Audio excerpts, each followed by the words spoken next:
Talking with Falcon football coach Matt Walker. And Matt, the Falcons faced the number one team in the country last weekend, UW Whitewater, out at Raymer Field. Lost to the Warhawks 42-10. Could you give us some thoughts about that game? Well, obviously we're playing a quality opponent, and we knew that we were in for a tough day, and we had to play a near perfect game to have a shot, and we didn't do that.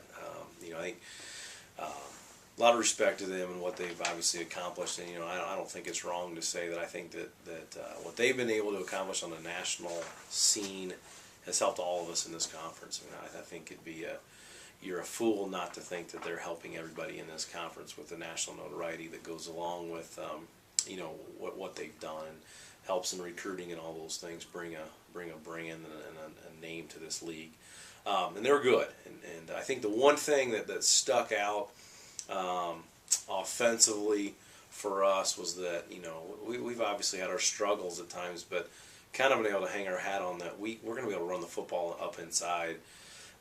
No matter what's going on, and they really took that away from us for the first time all year. We had nowhere to turn with the run game up the middle, and that made it hard for us because we're not a team that wants to be one-dimensional throwing the football around. But I think we're all tired of moral victories. We're all tired of finding little positives in these losses. But that's what we have to do. We have to do that and move on. And I thought that.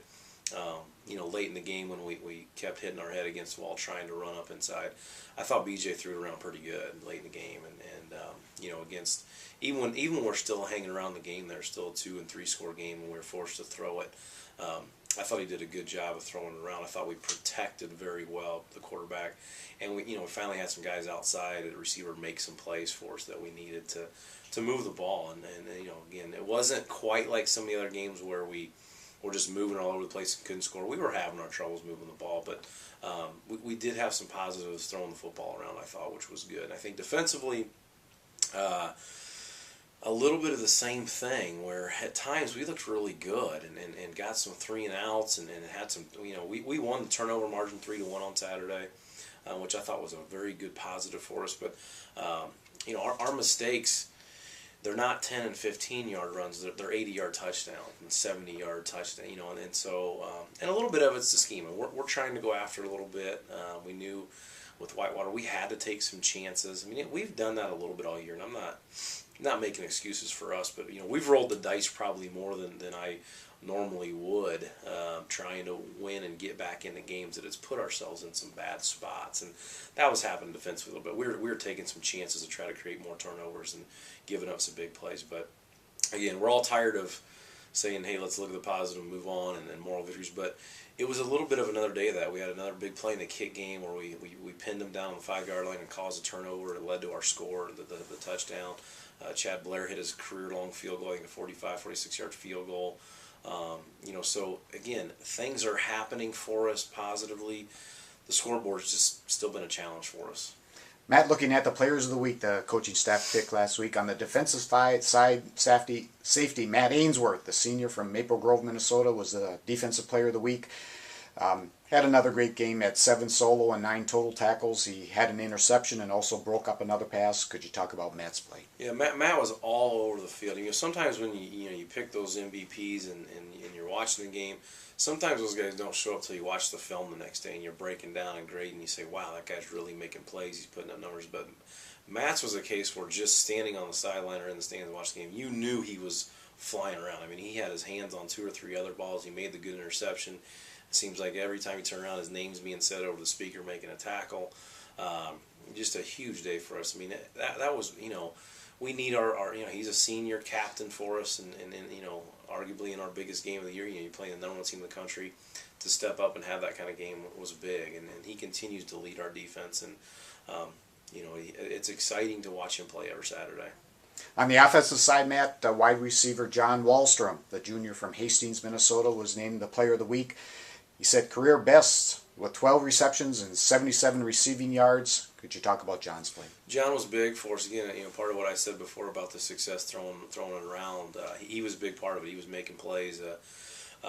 Because of what they were doing scheme-wise, it kept opening up the short side of the field for us, which is where he's usually at, and we kept finding him and made a couple tough catches. He made some nice runs after the catch for us, and I think I said there on the field Saturday, That was big for the whole program for him to have that day. You know, every seems like every great team out there has that go-to guy when things are, you need a big play, you can just throw it up to a guy, and John's that guy for us, and we've had troubles getting it to him until this Saturday. I think that it was good for us to confirm that, hey, he's that guy for us, and he's going to make a play for us when we need it.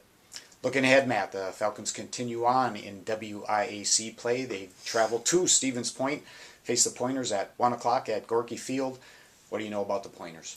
Well, they're a solid football team, and obviously they have a great tradition and a great recent tradition with what they've done in terms of wins and losses. I don't think I'm saying anything that they don't know as well. I mean, they're struggling a little bit for them. I mean, I'm sure they're frustrated, and they're probably excited to get us. I mean, they probably think this is a chance for them to get back on track, a chance for them to, to say, let's turn our season around with the second half of the season left. They're probably saying some of the same things we are. That, hey, halfway point, let's take a deep breath. Got a chance to get a win this weekend, even though we know that we're facing a quality opponent every week. So I know they're going to come out hungry. I know that they're going to come out fired up. They desperately want to get a win and get back on track, because for them, it's been a struggle for them a little bit on the scoreboard. But really good football team. You watch them on film, and you're not paying attention to the score. You're just kind of breaking them down and watching them, and they look really good. Looks like they've had some things not go their way, a couple bounces go the other way.